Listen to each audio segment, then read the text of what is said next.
Tingnan niyo naman ang sarap-sarap at mukhang mamahalin. Pero gawa lang ito sa meatloaf. Napaka-budget friendly ng ulam na ito. Hindi mo na kailangan gumastos ng malaki. Isang lata lang ng meatloaf ay sapat na. Sa sauce pa lang, ulam na. Tara, umpisahan na natin agad. Meron tayo dito ang isang lata ng meatloaf. Pwede rin po ang beef loaf. Depende na sa inyo kung anong gusto niyo gamitin dito. Durugin lang natin ito gamit ang tinidor. At kapag okay na, ilagay na natin ang 1 medium size ng grated carrot. At isang medium size ng sibuyas. Lagyan rin natin ng half teaspoon ng paminta, isang itlog, at 4 tablespoon ng harina. I-mix-mix lang natin itong mabuti hanggang sa mag-well combined na ang ating mga sangkap.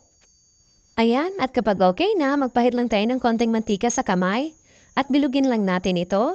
Depende na sa inyo kung anong diskarte nyo dito. At bilugin lang natin ito lahat.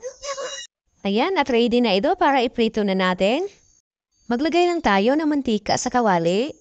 Once mainit na, pwede na natin ilagay ang ating mga meatballs. Napakadali lang ito gawin, instant ulam para sa mga chikiting. At baliktarin lang natin ito para pantay ang pagkaluto. At kapag ganito na golden brown, pwede na po natin ito hanguin.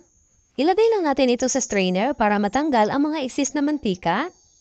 Ito pa rin yung kawali na ginamit natin sa pagprito, tinanggal ko lang ang mantika. Kasi butter ang gagamitin natin dito. Kung walang butter, pwede rin po ang margarine.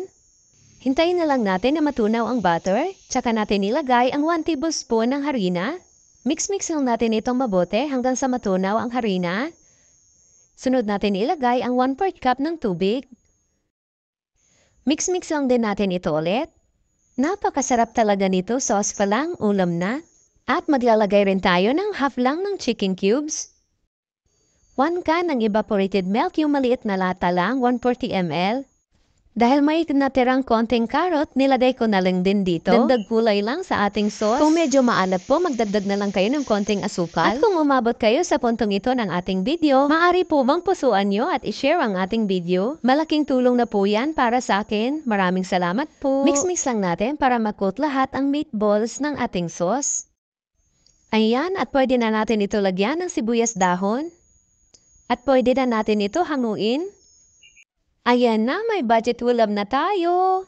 Itong recipe natin ay pwede po sa 3 to 4 person. O diba, sa isang lata lang ng meatloaf, pwede na sa 4 na katao. Kung walang budget at gusto niyo makatipid, subukan niyo ito. Sa halagang 100 pesos, may ganito ka nakasarap na ulam.